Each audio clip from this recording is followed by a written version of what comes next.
အားလုံးပဲမင်္ဂလာပါရှင်အခုဆိုရင်ဒီမှာဒီချက်တို့က browser လေးချုပ်ပြမယ်ပေါ့နော်browser ချုပ်မယ်ဆိုရင်အရင်ဆုံးဒီမှာအတီးတီးဒီချက်ကို copy တွေကတ်ထားတယ်အသေးကဘာသာလေးကတ်ထားရပေါ့နော်ပြီးရခါကျရင်သူအချမ်းလေးတွေမမောင်းဆိုပြီးတော့ဒီချက်ကိုအမှတ်ကလေးတွေကိုမှတ်ထားတယ်browser မှာအဓိကတော့အုံခွက်နဲ့ဒီအောက်အချမ်းနဲ့တွဲတဲ့ခါကပို့ပြီးတော့အရေးကြီးရပေါ့နော်ဒါဟုတ်ဒီချက်ကဒီအပိုင်းကကျတော့မချုပ်ပြလဲရတယ်ဒါပေမဲ့ထပ်ပြီးတော့ချုပ်ပြလိုက်အောင်မယ်ချုပ်ပြရဲဆိုတော့ဒီမှာချဲတို့ရဲ့လဲထိတ်လဲမှတ်ကလေးမှတ်ထားရလေးရှိရနော်အဲဆိုရင်အလဲမှတ်လေးအတိုင်းကွက်တိကြအောင်ချုပ်မယ်ပြီးရခါချုပ်မယ်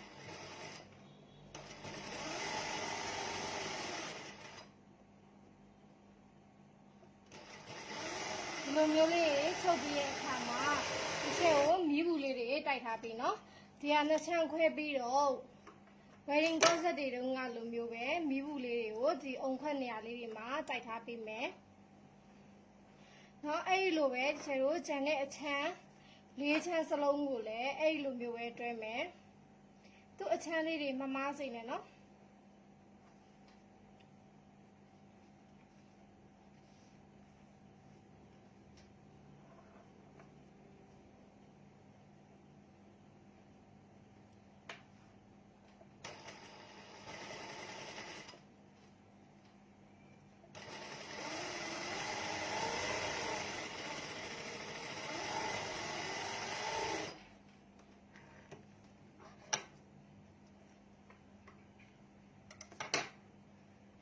အဲ့ဆိုရင်ဒီတိုင်းပဲဒီချက်ကို၄ချမ်းစလုံးချုပ်ပြီးတော့အုံခွက်လေးမီးဘူးတိုက်ထားပေးမယ်နော်အခါကျတော့ဒီမှာချက်ကနောက်ထပ်အောက်ချမ်းလေးကိုတွဲပြထားမယ်အောက်ချမ်းလေးကဘယ်လိုတွဲမလဲဆိုရင်ချက်တို့အရှိတွေကတွဲခဲ့သလိုပဲနော်ကောပိတ်နှစ်ထပ်ကတ်ထားတဲ့အချမ်းရယ်ကောပိတ်၄ထပ်ကတ်ထားတဲ့ကောပိတ်နှစ်ထပ်ကတ်ထားတဲ့အချမ်းတွေကိုနှစ်ထပ်ကတ်ထားတဲ့အချမ်းချင်းချင်းတွဲမယ်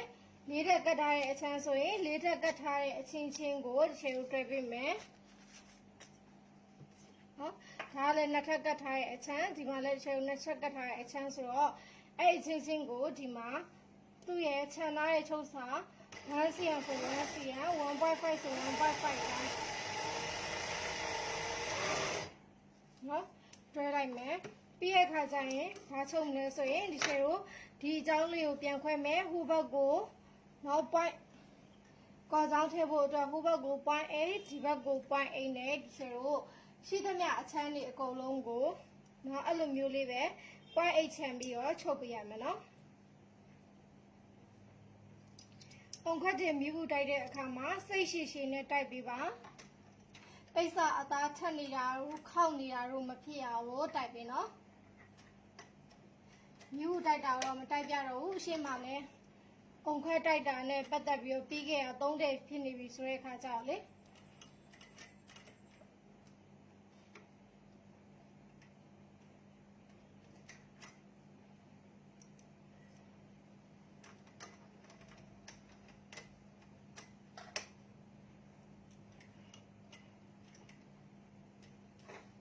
ဒီမှာဆိုရင်ဒီဟာလေးကိုခွဲမယ်ဒါအရှိတုံးကတို့ချုပ်ခဲ့တဲ့ကော့ဆက်တွေမှာအတိုင်းပဲပေါ့နော်ကော့ချောင်းထည့်ဖို့အတွက်ချုပ်ရမှာချုပ်မယ်ဟိုဘက်ကို 0.8 ဒီဘက်ကို 0.8 နဲ့ကော့ချောင်းထည့်ဖို့ချုပ်မယ်ဒီဘိုင်းတွေကတော့ကျွမ်းနေလောက်ပြီထင်ပါတယ်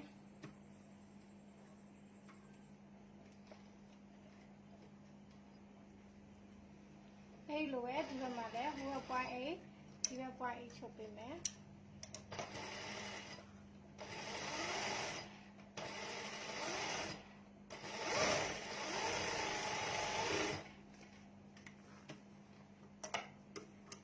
အဲ့လိုပဲဒီချက်ကိုကြံနဲ့ပေါ့နော်အချမ်းတွေလည်းဒီချက်ကိုတွဲထားပေးနော်အခုဒီမှာဆိုရင်ဒီချက်အပိုင်းတွေအကုန်လုံးချုပ်ပြီးပေါ့နော်အုံခက်လေးတွေလည်းမိဖို့တိုက်ပြီးပြီဆိုတော့ဒီမှာဒီချက်ကအုံခက်ကိုတွဲပြမယ်နော်အုံခက်ကိုတွဲမယ်ဆိုရင်ဘရာကောဆက်မှာကျတော့ဒီချက်တို့တခြားဘယ်နည်းနဲ့မှတော့မတူဘူးပေါ့နော်ဘရာကောဆက်မှာဆိုရင်ဒီချက်တို့ကအလားဘက်အချမ်းပေါ့အလားဘက်အချမ်းမှာသူကအုံခက်ကိုအမြဲတမ်းတွဲရတယ်ဘရာကောဆက်ဆိုရင် အလှဘက်ချမ်းမှာတွေ့ရတယ်ဆိုတော့ဒီမှာအရှိဘက်နော်အလှအချမ်းမှာအလှဘက်အချမ်းမှာတွေ့ရမှာဆိုတော့ဒီမှာအရှိနှစ်ခုယူလိုက်ပြီးယူပြီးတဲ့အခါဒီမှာအရှိနှစ်ခုဆိုတာပေါ့နော်ဒီဘက်ဘေးရဲ့အရှိတစ်ခုဒီဘက်ဘေးရဲ့အရှိနှစ်ခုအဲ့လိုမျိုးယူပြီးပြီပေါ့အဲ့လိုပြီးတဲ့အခါမှာဒီမှာခြေရဒီအုံခွက်ထဲကိုပေါ့နော်ဒီအုံခွက်ကိုအသေးဆုံးထိခြေညှက်ထုတ်လို့ရတယ်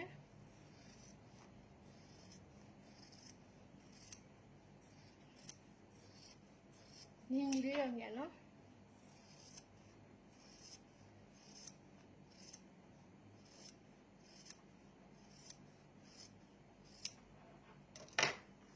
အသေးဆုံးထိဒီမှာညှက်ထုတ်လိုက်ပြီးအဲ့လိုညှက်ပြီးတဲ့အခါမှာဒီခွက်ထဲကိုတွေ့ရဲ့ဒီအုံခွက်လေးကိုထည့်မယ်နော်ဒီအုံခွက်လေးကိုထည့်မယ်ထည့်ပြီးတဲ့အခါကျရင်ဒီမှာဒီလိုမျိုးလေးအရင်ဆုံးထည့်လိုက်ထည့်ပြီးပြီဆိုရင်ဘာလုပ်မလဲဒီမှာပင်အပ်လေးတွေကိုထိုးထားမယ်ဒီဘက်ဘေးလေးကိုလည်းရှယ်ကိုဆွဲမယ်အတွင်းထဲမှာပေါ့နော်အပိုလိုမရှိအောင်လို့ဆိုပြီးတော့ရှယ်ကိုထည့်ပေးရနော်ပြီးရင်ဒီအောက်ကလေးကိုလည်းဆွဲမယ်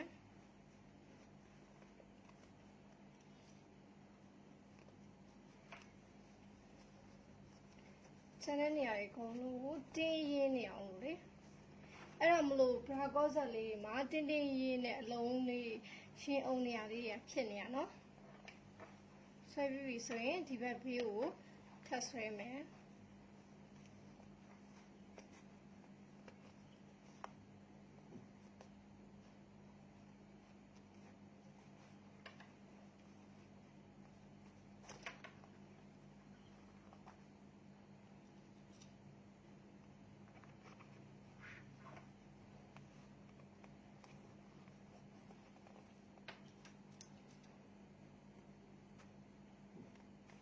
နော်ဒီမှာဆိုရင်အုံကတင်းတင်းရင်းလေးဖြစ်သွားပြီနော်ဒီလိုမျိုးတင်းတင်းရင်းလေးဖြစ်သွားပြီဆိုတော့မှရှယ်တို့ကဒီအုံခွဲရဲ့ပတ်ပတ်လေးကိုကိုကချုပ်စာ1 cm ချန်ထားရဆိုရင်1 cm ချန်ထားတဲ့အတိုင်းချုပ်မယ်ချုပ်တဲ့အခါမှာခြီရဲနဲ့ချုပ်ပြီနော်ဒီမှာအုံခွဲကိုပြန်လိုက်ပြီးရင်ဒီမှာခြီရဲနဲ့1 cm ဆိုရင်1 cm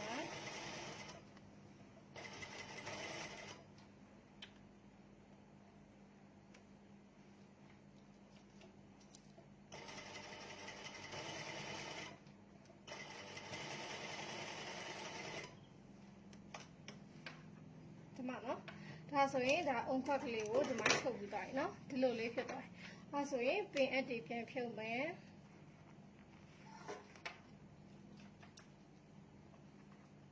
ဒီမှာလေးအလုံးဝန်းလေးကဝမ်းဝမ်းလေးဖြစ်နေအဲ့လိုမျိုးပြီးရဲ့အခါမှာဒီမှာဒီအတွင်းထဲကပိုနေရာတွေကိုညှက်ထုတ်မယ်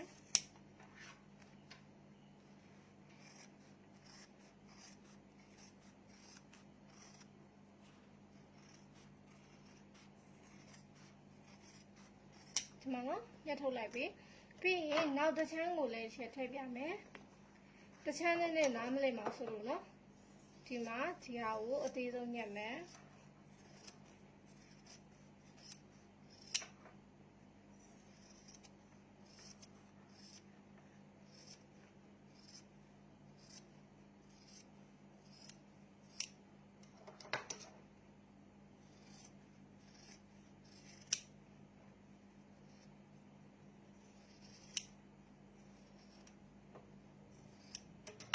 အသေးဆုံးညက်မယ်နော်ညက်ပြီးရဲ့အခါမှာရှယ်ကိုအုံခွက်ထည့်မယ်ဒီမှာမှတ်ထားလိုက်မယ်ဒါတို့ရဲ့အုံခွက်ရဲ့အရှိပေါ့နော်ရှေ့ဆိုတာအပေါ်1 cm နေရာနဲ့ဒီအလဲကောင်နေရာနဲ့ပေါ့နော်ဆက်မဲ့နေရာဒီအုံခွက်မှာလည်းဒီမှာအရှိလို့မှတ်ထားရပေါ့အခါကျတော့ဒီမှာတို့အုံခွက်ကလေးကိုဒီမှာထည့်မယ်နော်ထည့်လိုက်ပြီးထည့်ပြီးရဲ့အခါမှာပင်အပ်လေးစထိုးမယ်ပြီးတော့မှဖြည်းဖြည်းချင်းဆွဲသွားတာเนาะပင်အစထိုးပြီးပြီဆိုရင်ဘေးတွေကိုဆွဲမယ်ပြီးရင်ဒီအောက်တွေဆွဲမယ်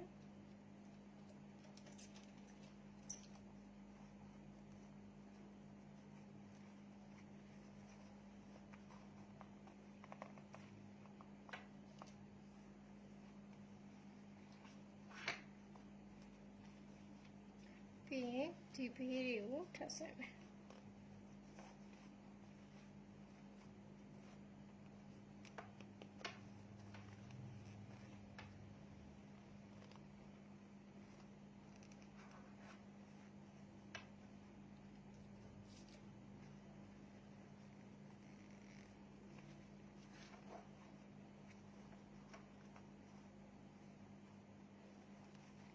နော်ဒီလိုမျိုးဆွဲပြီးပြီဆိုရင်ခြေတို့ခုနအတိုင်းပဲခြေကျဲနဲ့ချုပ်ပါနော်ခြေကျဲနဲ့ 1cm ဆို 1cm ဆန်လာတဲ့အတိုင်းခြေကျဲနဲ့ချုပ်မယ်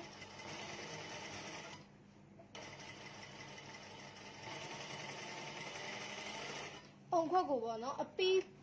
ချုပ်လိုက်တဲ့တော့ပေါ့ဒါပေမဲ့ခြေကျဲနဲ့ပဲချုပ်ရမယ်နော်ပြီးရင်ဒီမှာပိုးလို့မရှိဘူးဒီအပေါ်မှာလည်းဒီမှာရဲ့အတွက်လာအုံခွက်အလုံးလေးရလေတင်းတင်းနဲ့ဖြစ်နေပြီ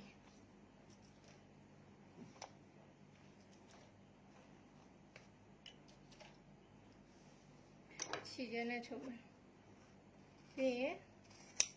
ဒီမှာပိုးရာတွေကိုညှက်ချုပ်ဒီမှာနော်ဒီမှာဆိုရင်ဒီမှာအုံခွက်လေးတွေပိုးရာလေးတွေကိုညှက်ထုတ်ပြီးပြီညှက်ထုတ်ပြီးပြီဆိုရင်ကျေနောက်ထပ်ပါလာမလဲဆိုရင်ဒီမှာကော့ပိတ်လေးထပ်ကတ်ထားတဲ့အချမ်းလေးရှိမယ်နော်ကော့ပိတ်လေးထပ်ကတ်ထားတဲ့အချမ်းပေါ့ဒီမှာသူ့ရဲ့အုံခွက်တွေကိုတွဲမယ်တွဲတဲ့အခါမှာဒီမှာဆိုရင်ဒီရှယ်ရုရဲ့ဒီမှာသူ့ရဲ့အုံခွက်ကဒီလိုမျိုးပို့နေရတွေ့လားမှာတို့ဒီတိုင်းဆိုရင်ဒီအဝါကကျင်းနေမယ်ဒီအဝါကကျင်းနေပြီးတော့ဒီအုံခွက်ကဒီလိုဖြစ်တဲ့အခါကျတော့တက်တဲ့ဒီလိုမျိုးပေါ့နော်တော့တွဲလိုက်တဲ့အခါမှာတို့ကဒီကိုတော့ဆွဲဖြဲပြီးတော့တွဲသလိုဖြစ်သွားတယ်နော်ဒီတိုင်းတွဲမဲ့ဆိုရင်ဆွဲဖြဲပြီးတော့တွဲသလိုဖြစ်သွားတော့ဒီနေရာမှာအထိုင်တိုင်းမကျပဲနဲ့ပေါ့နော်လိန်နေတာတို့တွန့်နေတာတို့ရှုပ်နေတာတို့ဖြစ်လိမ့်မယ်အဲ့လိုမဖြစ်ရအောင်လုပ်ရမယ့်နည်းရရှိရဲ့ဒါကြောင့်မို့လို့ဒီပတန်တွေနဲ့ပတ်သက်ပြီးတော့ပေါ့နော်ဒါကပတန်သိုံနဲ့မရဘူးဒီကော့ဆက်တွေချုပ်တဲ့အခါမှာပေါ့ချုပ်တဲ့အခါမှာလုပ်လို့ရမယ်အပိုင်းတွေအများကြီးရှိရဲ့ဒါကကတ်တင်ဖြည့်ရင်လည်းလုပ်လို့မရဘူးပိတ်စညှက်ရင်လည်းလုပ်လို့မရဘူးပေါ့နော်ဒီပိုင်းတွေချုပ်တော့မှလုပ်ရမှာအခုဒီမှာဆိုရင်ဒီချယ်တို့ဒီမှာဒီလိုဖြစ်နေရပေါ့အပေါ်တက်နေဆိုတော့တို့ကဒါကိုစားပေးရမယ်ဘယ်လိုစားမလဲဆိုရင်ဒီမှာတို့ဒီနေရာဒီမြင်းပေါ့နော်ဒီနေရာကနေပြီးတော့0.5 or 0.75 ထိစားလို့ရဘယ်လိုစားမလဲဒီမှာပြပြလေးဒီချဲတော့ 0.5 ရင်စားတာဟုတ်ပြီးရင်ဒီအပေါ်ထိမပေါအောင်နော်ဒီနားလေးထိပဲပြီးရင်ဒီဘက်မှာလည်းချဲတို့0.5 or 0.75 ထိစားပြရမယ်ဒီမှာနော်ပြပြလေးပဲစားနော်โอเคအဲ့လိုပြီးသွားပြီဆိုရင်ဒီမှာ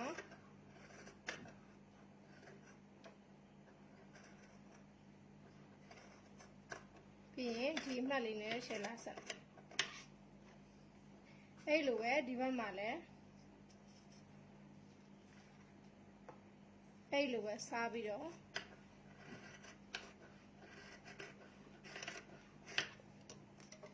အဲ့လိုပြီးသွားတဲ့အခါမှာဒီလိုမျိုးပြန်တင်ကြည့်မယ်နော်ဒီလိုမျိုးပြန်တင်တဲ့အခါမှာ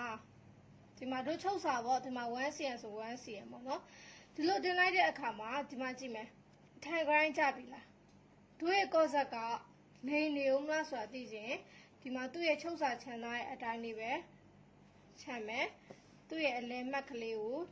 ဖမ်းမယ်သူ 1cm ဆိုရင် 1cm ချုပ်စာအတိုင်းထားမယ်ပြီးတော့ခြေကိုပင်အပ်လေးနဲ့ထိုးကြည့်မယ်ကော့ဆက်မှာကအဓိကဘာခက်လဲဒီဘရာကော့ဆက်မှာပေါ့နော်ဒီအခုတစ်ချက်ထုတ်ပြတဲ့အပိုင်းလေးကအရန်အရေးကြီးတဲ့အပိုင်းမှာ wedding ကော့ဆက်ထပ်ပိုခက်တယ်ဆိုတာဒီအပိုင်းလေးကိုပြောတာပေါ့နော်ဒီမှာလက်မှတ်လေးပင်အတွဲမယ်ပြီးရင်သူ့ရဲ့ချုပ်စာအတိုင်းပေါ့နော် 1cm ဆိုရင် 1cm ဒီမှာလဲသူ့ချုပ်စာအတိုင်း 1cm ဆိုရင် 1cm ရှေ့ခောက်ပြီးတော့ပင်အလေးနဲ့တွဲထားကြည့်မယ်နော်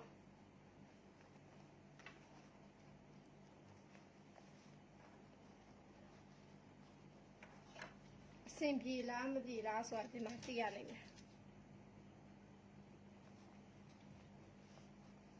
တစ်ထ ထဲထဲနဲ့ပေါ့နော်ဒီ bra corset ကိုချုပ်တဲ့အခါမှာတစ်ထည်ထဲနဲ့အဆင်ပြေချင်မှပြေမယ်ပြေတဲ့သူလည်းရှိမယ်ဒါပေမဲ့ဒီ bra corset ကအထက်လေးကျင်လေးပို့ပြီးတော့ကောင်းပြီပဲ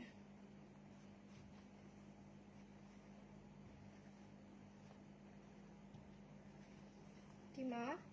ပြီးရင်သူ့ရဲ့ချုပ်စာ1 cm အတိုင်းဒီမှာတစ်ချက်ထုတ်ကြည့်လိုက်မယ်နော်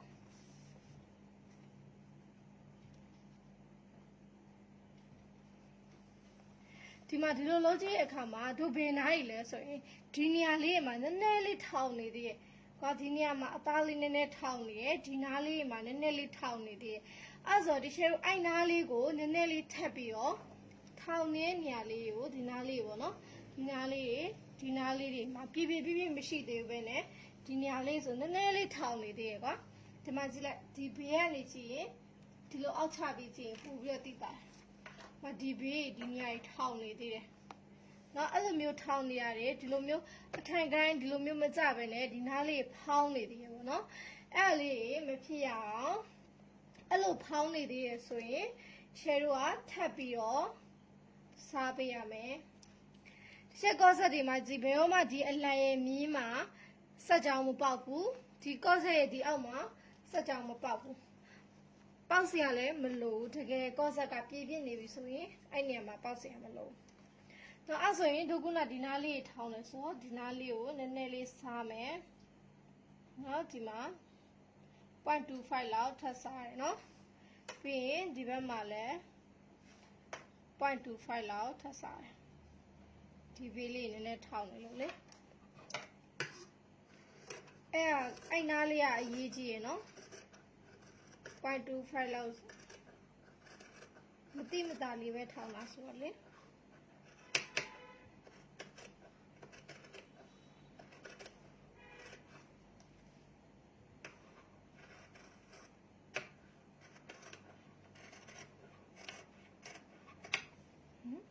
ီမှာအဲ့ဆိုရင်မပြန်ချကြည့်မယ်သူချုပ်စာ1 cm အတိုင်းလေးပဲတင်လိုက်မယ်ဒါဆိုရင်1 cm အတိုင်းတင်လိုက်ဒီမှာစက်နိုင်အကုန်လုံးကအထိုင် grind လေးကြပြီးတော့ဒီမှာပြည့်လေးကြနေဘယ်နေရာမှပူတာလူတာတွေခြေတို့မှာရှိမနေတော့ဘူးเนาะအဲ့ဆိုရင်သူ့ရဲ့ဒီအချမ်းလေးအတိုင်းနောက်တစ်ချမ်းကိုလည်းခြေတို့ဒီမှာထပ်ပြီးမယ်တစ်ချမ်းကိုအတူတူထပ်ပြီးတော့စားပြီးတော့မှသာအုံခွက်တော့တွဲเนาะမဟုတ်ဘူးဆိုရင်တစ်ချမ်းနဲ့တစ်ချမ်းပြန်ညှိတာလေအဆင်မပြေမှာဆိုလို့ဒီမှာသူ့အတိုင်းလေးခြေတို့ပင်အလေးလိုက်ထိုးမယ်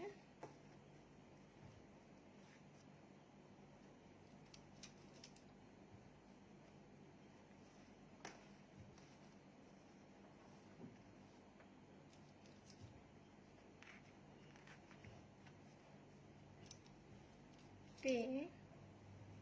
ဒီမှာဒီအလဲနေရာလေးကနေပြီးတော့ပင်အထိုးထားမယ်ဒီမှာနော်ဒါဆိုရင်ဒီမှာရှယ်တို့တွေ့သွားပြီဘယ်ဟာတွေပို့ထွက်နေရလဲတို့ဘယ်ဟာကိုစားရမလဲဆိုတာသိသွားပြီဆိုရင်ဒီမှာ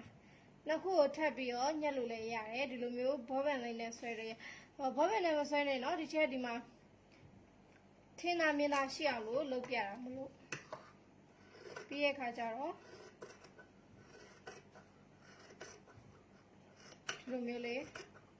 ညှက်ထုတ်မယ်နော်မှားမယ်နော်အရင်စိတ်လောပြီးတော့ဒီ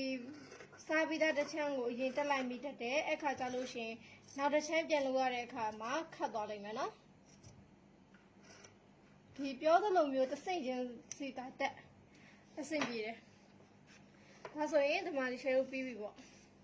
ပြီးတော့မှကော်ကြောင်းထဲမှာနော်အခုအဲ့လိုမျိုးပြီးပြီဆိုရင်တို့အုံခွက်ကိုတွဲလို့ရပြီတွဲမယ်ဆိုရင်အရင်ဦးဆုံးခြီကျဲနဲ့အရင်တွဲရမယ်နော်ဒီမှာဒီအချမ်းပေါ့ဒီမှာခြီကျဲနဲ့အရင်တွဲမယ်ဆိုတော့အရင်ဦးဆုံးဒီမှာအလဲအမတ်ကိုဖမ်းမယ်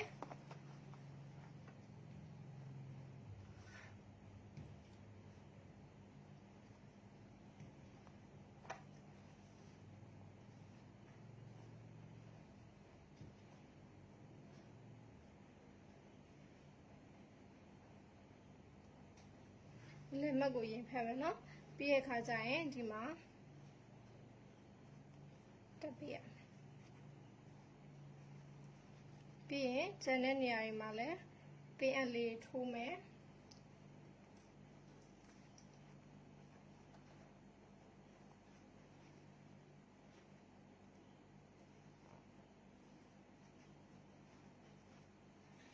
ဒါတော့ပထမအထည်ထပ်ပေါ့နော်ပို့ပြီးတော့စိတ်ရှိရှိလေးနဲ့ချုပ်မှရမယ်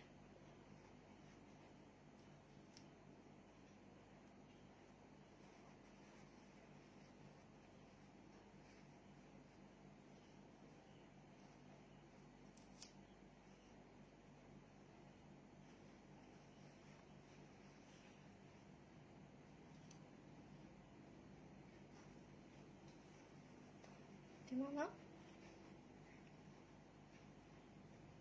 ခုနစားလိုက်တဲ့အတွက်ကြောင့်မို့လို့ဒီနေရာမှာပြည့်နဲ့တို့ခုလိုမျိုးတွဲလို့ရတယ်။ဘာမို့ဆိုရင်အရန်ရုပ်ပြက်စင်းပြက်တွေတွဲရမှာဆွဲပြီးတော့လေတွဲရမှာတကယ်လို့ဒီနေရာမှာတွဲရခါမှာနည်းနည်းမပြေဖြစ်နေသေးတဲ့သူတွေဆိုရင်လေရှေ့ဒီအသားလေးပေါ့နော်ဒီအသားကိုကကြီးလေးတောက်လို့ရတယ်နော်ဆောင်းလေးလေကကြီးတောက်လို့ရတယ်အများကြီးတော့တောက်စရာမလိုဘူးမတောက်ဘဲနဲ့ချုပ်နိုင်တော့ပိုကောင်းတော့ပေါ့ပြီးရင်ဒီမှာသူအလိုက်တင်လေးပဲပေါ့နော်အလိုက်တင်လေးပဲသွားတာ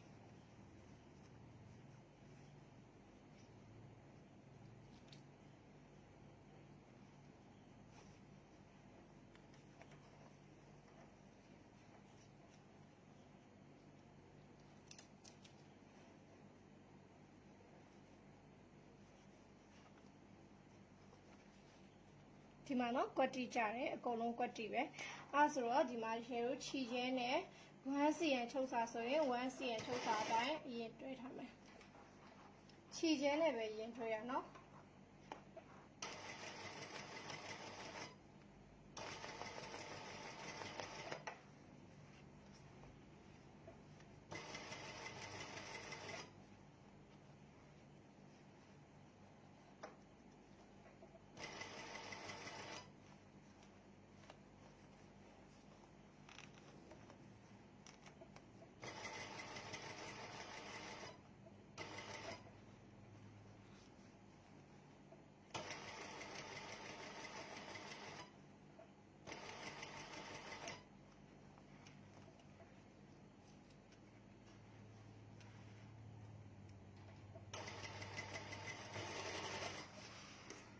ခြီကျဲနဲ့အရင်တွဲတယ်ဆိုတာကရှယ်လိုတာပိုတာရှိရင်ဖြုတ်လို့လွယ်အောင်ဆိုပြီးတော့ခြီကျဲနဲ့အရင်တွဲထားတာဖြစ်တယ်ခြီကျဲနဲ့တွဲပြီးတော့ကိုဘဲနေရလိုအပ်လဲဆိုတာသိရမယ်အဲ့လိုခြီကျဲနဲ့မတွဲချင်ဘူးဆိုရင်လက်ချုပ်အရင်လိုက်လို့ရတယ်နော်လက်ချုပ်လေးတွေနဲ့အတီကျဲလေးလိုက်ထားလို့ရတယ်ဒီမှာဆိုရင်ဒီမှာသူခုနကတော့တို့ဒီမှာအုံခွက်ကို1 cm ချုပ်ထားပါတော့ဒီမှာ1 cm ချုပ်စာလေးရဲ့အတွက်လိုနေသေးရဲ့ဆိုလို့ရှိရင်ဒါဒီခြီကျဲဆိုတော့ဒီရှယ်တို့ပြန်ဖြုတ်လို့ရတယ်ပြန်ဖြုတ်ပြီးတဲ့အခါမှာဒီနေရာလေး1 cm ပြန်ပြအောင်ပြန်ပြီးတော့ချုပ်ပြရမယ်နော်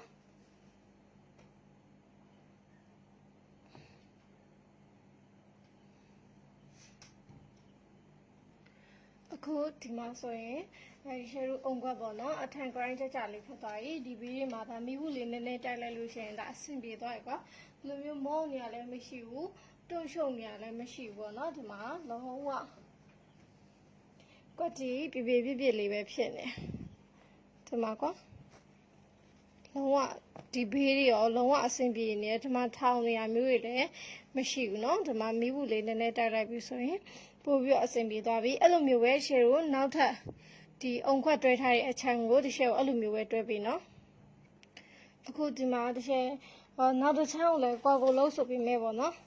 အဆင်မပြေမှာဆိုလို့ဒီပိုင်းလေးကနည်းနည်းခက်တာဖြစ်တဲ့အတွက်ကြောင့်မို့လို့ဒီမှာဒီရှယ်နောက်တစ်ချမ်းကိုလည်းထပ်ပြီးတော့တွဲပြအောင်မယ်ဒီမှာတိထားမှာဒီရှယ်တို့ပေါ့เนาะ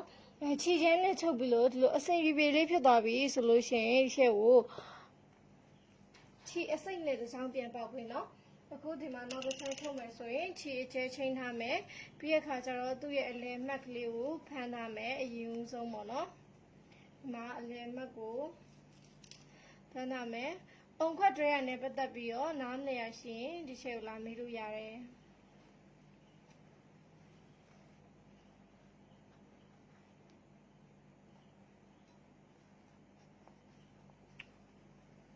နော်ဒီမှာရှင်တို့ဒီနေရာလေးမှာကက်ကြီးလေးနည်းနည်းတောက်ပြီးလို့ရတယ်လို့ပြောရနော်ကက်ကြီးတောက်ချင်တဲ့သူတွေအတွက်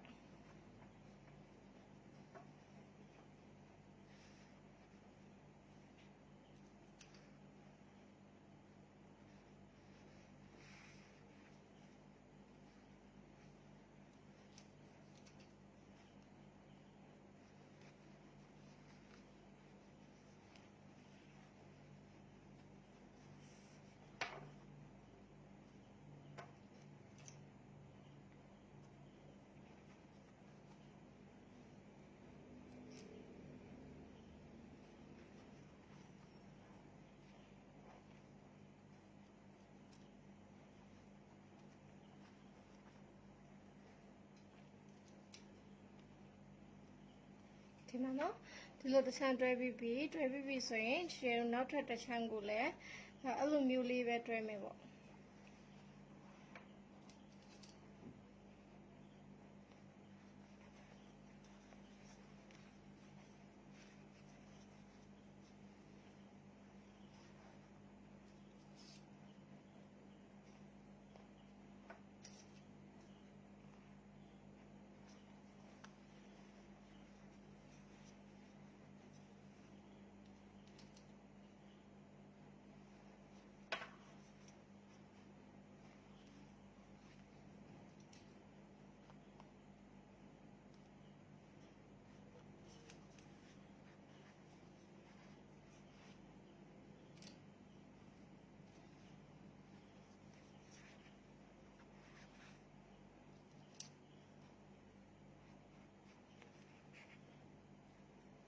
ဒီမှာနော်တွဲပြီးဆိုရင်ဒီမှာချဲတို့ခြိကျဲနဲ့ချုပ်မယ်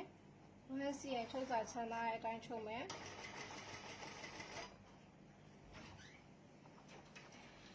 ခြိကျဲနဲ့ချုပ်တယ်ဆိုတာလူတုံးပိုလျှော်လုပ်လို့ရအောင်ချုပ်တာဖြစ်တဲ့အတွက်ကြောင့်မို့လို့အခါရဲလက်ကွက်တိကြချင်မှကြမယ်မကြရင်လည်းပြန်ပြီးတော့ပြင်ဆင်လို့ရအောင်ခြိကျဲနဲ့ချုပ်တာဖြစ်တယ်နော်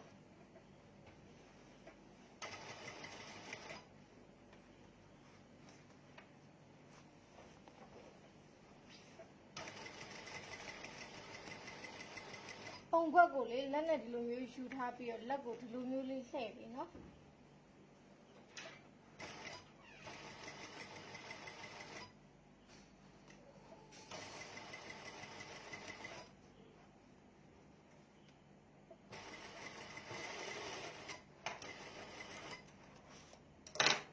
ခုနတစ်ချက်ကိုအုံခွက်တွဲတော့ငါ1 cm နဲ့ဖြစ်ချင်းဖြစ်မယ်1 cm ထက်လဲကြော်ရင်ကြော်နေမယ်ပေါ့နော်အဲဒါကြောင့်မလို့ဒီမှာကသူချုပ်တဲ့ဟာနဲ့ပေါ့လုံးဝကြီးကွက်တိကြရမယ်ဒီမြင်းနဲ့ကွက်တိကြရမယ်လို့မဆိုလို့နော်ခြေကျဲလေး sorry ပင်အလေးတွေဖြုတ်ပြီးတော့တို့တစ်ချက်အရင်ကြည့်အောင်ပါဒါအရေးကြီးရဲ့အပိုင်းပါနော်ဒီမှာကြည့်မယ်ဆိုရင်ဒီမှာနဲ့ခြေလေးနည်းနည်းတွန့်နေရရှိတယ်ဒါဆိုရင်ခြေဒီဟာတွန့်တဲ့နားလေးတွေကိုပြန်ဖြုတ်မယ်ပြီးရင်ပြန်ပြီးတော့တွဲမယ်ကိုစိတ်ကြိုက်မဖြစ်မချင်းတွဲမယ်နော်တွဲပြီးတဲ့အခါကျတော့ရှင်ခြေအစိတ်လေးနဲ့ပြန်ပြီးတော့ချုပ်ပေးရမယ်နော်အပြင်ချမ်းနေပြီးဆိုရင်ဒီခြေကိုအတွင်းချမ်းတွဲမယ်နော်အတွင်းချမ်းဆိုရင်ဒီအုံခွက်ရဲ့ပတ်လေကို0.5 ညှပ်ထုတ်မယ်sorry wedding concert တုန်းကလိုပဲရာကောဇက်မှာလည်းအုံခွက်ရဲ့ပတ်လေကို0.5 ညှပ်ထုတ်ပြီနော်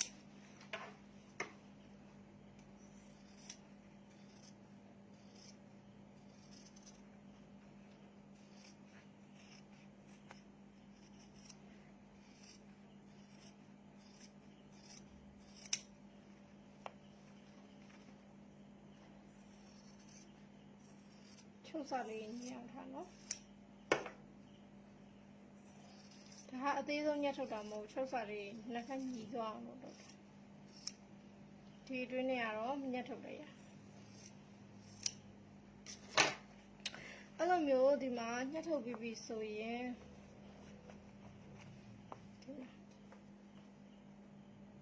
ရှေ့ချမ်းဒီမှာလည်းဒီလိုမျိုးတွဲရဲ့ပုံစံမျိုးလုပ်မယ်ပြီးရခါကျရင်ဒီမှာ 0.5 ကနေပြီးတော့ 0.75 ထိစားလို့ရတယ်လို့ပြောထားတယ်။အဲဆိုရင်ဒီလိုဒီမှာစားပေးရမယ်။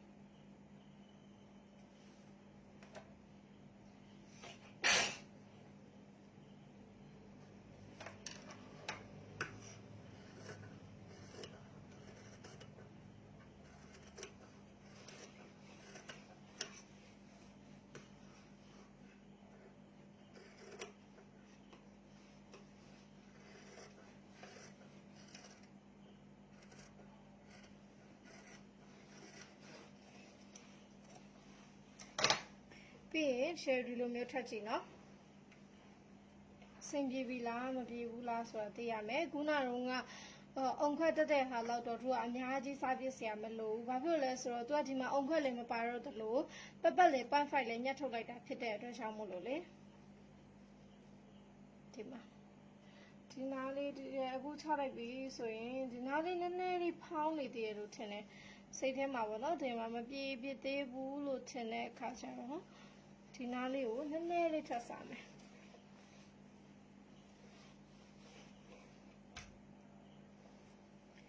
ခြေကျန်းနဲ့ချုပ်ရတယ်เนาะအရင်ဆုံးခြေကျန်းနဲ့ချုပ်မယ်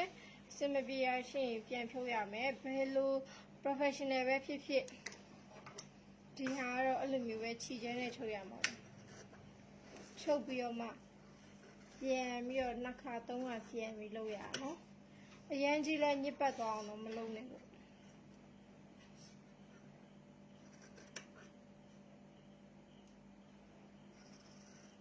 ဒီမှာလည်းလေးထပ်စားလိုက်ခ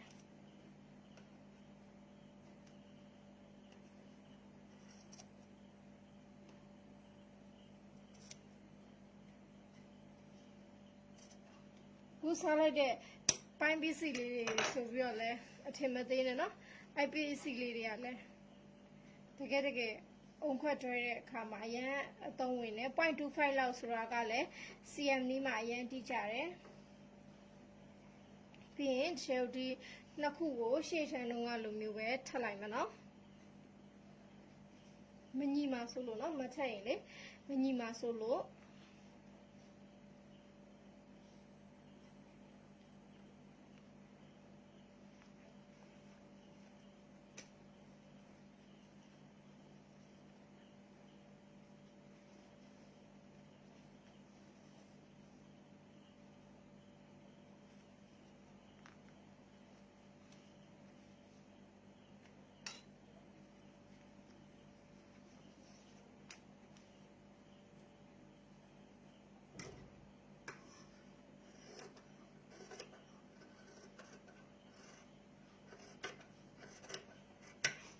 ဒီမှာစားထုံးမယ်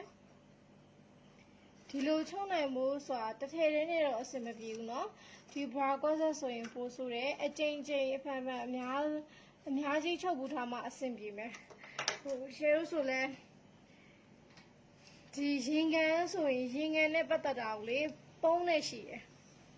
ဆရာကတယောက်တည်းစီမှာလဲတက်ပူတာမဟုတ်ဘူးကိုယ်တိုင်လည်းဆရာအများကြီးစီမှာတက်ပူတယ်ဟိုဒီမှာတော့ဘယ်လိုပြောမလဲဒီနည်းကတော့နောက်ဆုံး update နည်းဖြစ်တဲ့အတွက်ကြောင့်မို့လို့လေစိတ်ချရပြီပေါ့နော်ဒီဟာတက်ပြီးပြီဆိုရင်ထပ်ပြီးတော့ update တက်စရာမလိုတော့ဘူးဆိုတာကိုအမခံတယ်ဒီမှာဆိုရင်ဒီမှာ share လို့ဒီမှာကြည့်လိုက်ပြီးဒါဆိုရင်အဆင်ပြေသွားပြီကွာပြဘေးနားမှာလုံးဝထောင်းနေရရေးဖောင်းနေရမျိုးမရှိတော့ဘူးဟောနော်အဲ့လိုမျိုးအဆင်ပြေသွားပြီဆိုလို့ရှိရင်ဒီမှာအလယ်မက်ကလေးကိုဖမ်းမယ်ပြီးရခါကျရင်တို့အရှိတုံးကအုံခတ်တွဲတုံးကလိုမျိုးပဲတို့တက်ပေးမယ်เนาะဒါဆိုလို့ရှိရင်ဒီချက်ဒီတစ်ချောင်းဟိုဘက်တစ်ချောင်းကိုတွဲထားပေးเนาะကျန်တဲ့အပိုင်းနေရာကျတော့ဒီတိုင်းနောက်မှဆက်ပြီးတော့ချုပ်မယ်ဆိုရင်ရပြီဒါပေမဲ့ဒီချက်ကိုဒီဟာလေးပဲလှုပ်ထားပေးဦးเนาะ